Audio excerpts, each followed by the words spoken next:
అసలు మీరు ఏం చేస్తున్నారు అనేది మాకు అర్థం కావట్లేదు. ఎందుకంటే మీ నియోజకవర్గంలోనే గ్రామ బహిష్కరణలు అంటే తక్కువ కులం అని చెప్పేసి చాలా వరకు గ్రామ బహిష్కరణలు జరుగుతుంటే మీరు మాట్లాడరు, స్పందించరు. మీ నియోజకవర్గంలోనే పిల్లల్ని మీ కులం పేరుతో దూషిస్తే మీరు స్పందించరు, చిన్నపిల్లలతో రాజకీయాలు చేస్తున్నారని చెప్పి మాట్లాడతారు.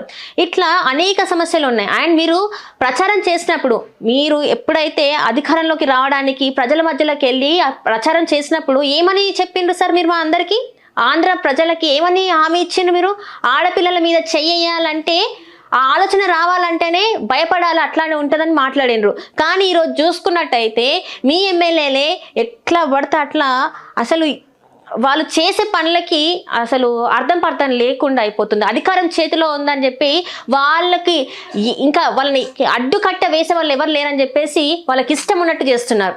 ఇప్పుడు సోషల్ మీడియాలో ఒక వీడియో వైరల్ అవుతుంది. అది మీరు చూసేనో లేదో నాకు ఇంతవరకు తెలియదు. కానీ అసలు ఏం సార్, మీరు ఏమేమి హామీలు ఇచ్చి మీరు అధికారంలోకి వచ్చిండ్రు?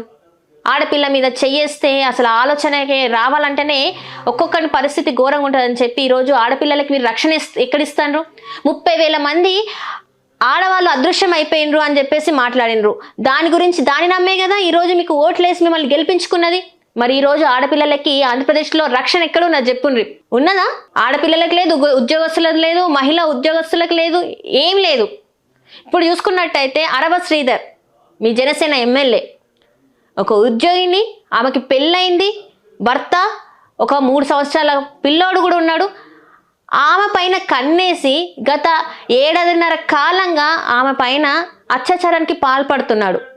ఈరోజు ఆ అమ్మాయి అంటే ఆ సదరు మహిళ ఆ వేధింపులు తట్టుకోలేక బయటకు వచ్చేసి ఆయనతో చేసిన చాట్లు, వీడియో కాల్లు అన్నీ బయట పెట్టింది. ఏం చేస్తున్నారు సార్ మీరు?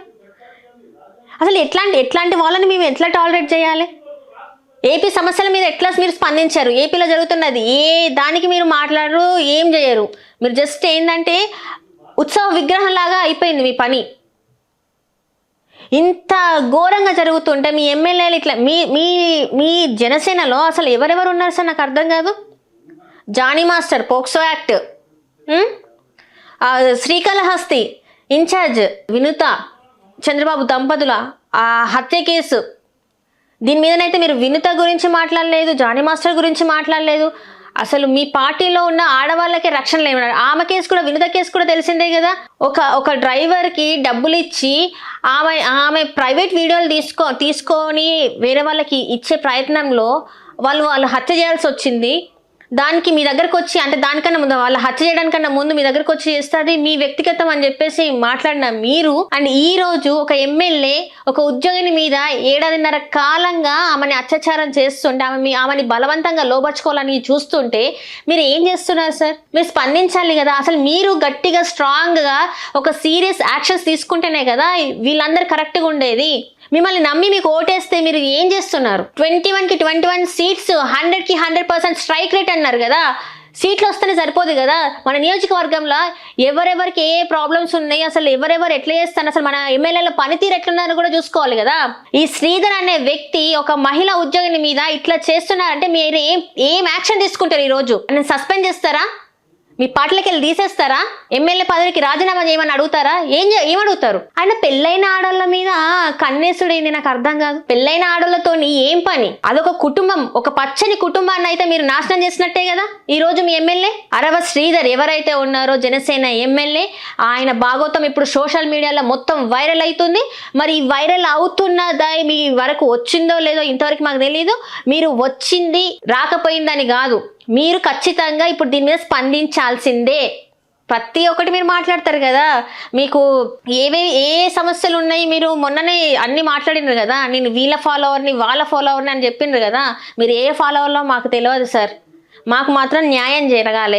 అక్కడ ఇప్పటికే హత్యలు అయిపోతున్నాయి. మొత్తం ఎటు చూసినా హత్య రాజకీయాలు అయిపోయినాయి. ఆంధ్రప్రదేశ్లో అభివృద్ధి లేదు, ఉద్యోగాలు లేవు. మీదికెళ్ళి ఈ ఎమ్మెల్యేలుగా ఎన్నుకున్న తర్వాత ఆడపిల్లలకి రక్షణ లేకుండా అయిపోయింది. ఎంత గోసుంటుంది సార్? నాకు అర్థం కాదు. ఆమె ఆల్రెడీ పెళ్ళై పిల్లాడు ఉంటే విడాకులు తీసుకోవాలని బెదిరిస్తారా? వాళ్ళ హస్బెండ్కి కూడా ఫోన్ చేసి బెదిరిస్తారా? పెళ్లి చేసుకుంటే ఆయన మోసం చేసి ఈ రోజు ఆమెకి కడుపు చేసి మోసం చేసి ఆ కడుపును తీయించి ఇప్పుడు పెళ్లి చేసుకోనని మొహం మీద చెప్తున్నాడట. ఏమంటారు మరి ఈ కథని? ఒక ఎమ్మెల్యేగా చేయాల్సిన పద్ధతి ఇదేనా? ఎమ్మెల్యే పదవికే మచ్చ తీసుకొస్తాండ్రు మీలాంటి వాళ్ళందరూ. ఈ రోజు జనసేన ఎమ్మెల్యేగా ఆయన ఉన్నాడు కాబట్టి దీనికి ఖచ్చితంగా పవన్ కళ్యాణ్ గారు రియాక్ట్ అయ్యి ఆయనకి తగిన శిక్ష పడేలాగా చూడాలి. ఇప్పుడు ఒక పచ్చని కుటుంబం చిన్న 3 ఏళ్ల పిల్లోడిని చంపుతానని లోబర్చుకోవడానికి 3 ఏళ్ల పిల్లోడిని చంపుతానని బెదిరించిండంటే ఆయన మైండ్ సెట్ ఎంత క్రూయల్గా ఉందో ఆలోచించండి. ఎమ్మెల్యేగా ఉండాల్సిన అర్హత ఆయనకుందా? ఒక ఆడదాన్ని లోబర్చుకోవడానికి నీ కొడుకుని చంపేస్తా, నీ భర్తకి విడాకులు నువ్వు నీ కుటుంబానికి దూరంగా ఉండు అని చెప్పడం ఎంతవరకు న్యాయం? అది పోనీ సరే విడాకులు ఇస్తుంది, లేకపోతే వాళ్ళ బాబుని ఆల్రెడీ ఇప్పుడు ఆమె ఒంటరిగా ఉంటుంది, పెళ్లి చేసుకుంటా అంటే పెళ్లి చేసుకోను అని చెప్పేసి మొహం మీద చెప్పిండంటే ఇప్పుడు ఆమె జీవితం ఏం కావాలి? ఆమెకి ఏమన్నా అయితే ఇప్పుడు ఎవరు బాధ్యత తీసుకుంటారు? ఇట్లాంటివి అనేకం జరుగుతున్నాయి. ఈ రోజు ఈమె వచ్చింది, ఇంత గతంలో కూడా చాలా మంది వచ్చిండ్రు, మళ్ళీ ఇప్పుడు ఈమె వచ్చింది. ఇంకా మరి ఇట్లాంటి సంఘటనలు ఎన్ని చూడాలో. ఇంకొంతమంది ఎమ్మెల్యేలు అయితే నిరుపేదల ఇళ్ళ స్థలాలు, వాళ్ళ షాపుల స్థలాలు ఎట్లా కబ్జా చేసిండ్రో మనం కొన్ని గతంలో చూసినాం. ఇప్పుడేమో వీటికి వచ్చిండ్రు.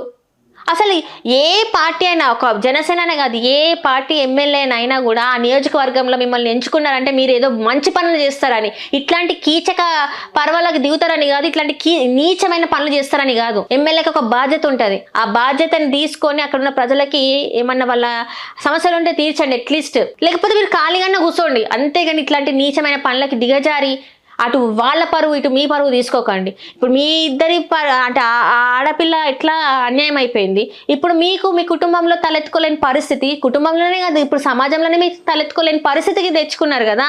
ఏ మొహం పెట్టి చూపెడతారు మీ ఇంట్లో వాళ్ళకి? ఎమ్మెల్యే అయితే ఏమన్నా చేస్తారా? ఏమైనా చేయొచ్చా? ఈ అధికారం మీ చేతిలో ఉంది కదా, మమ్మల్ని ఎవరు ఏం చేస్తారన్నా? మీరు ఉండేది 5 సంవత్సరాలు మాత్రమే. ఇట్లాంటి పనులు చేస్తే 5 సంవత్సరాలు కూడా ఉండరు. దీని మీద పవన్ కళ్యాణ్ గారు మరి ఏమని స్పందిస్తారు అనేది మరి చూడాలి. ఎట్లాంటి డెసిషన్ తీసుకుంటారు ఏందనేది మరి చూద్దాం ఏం జరుగుతుంది అనేది. Thank you.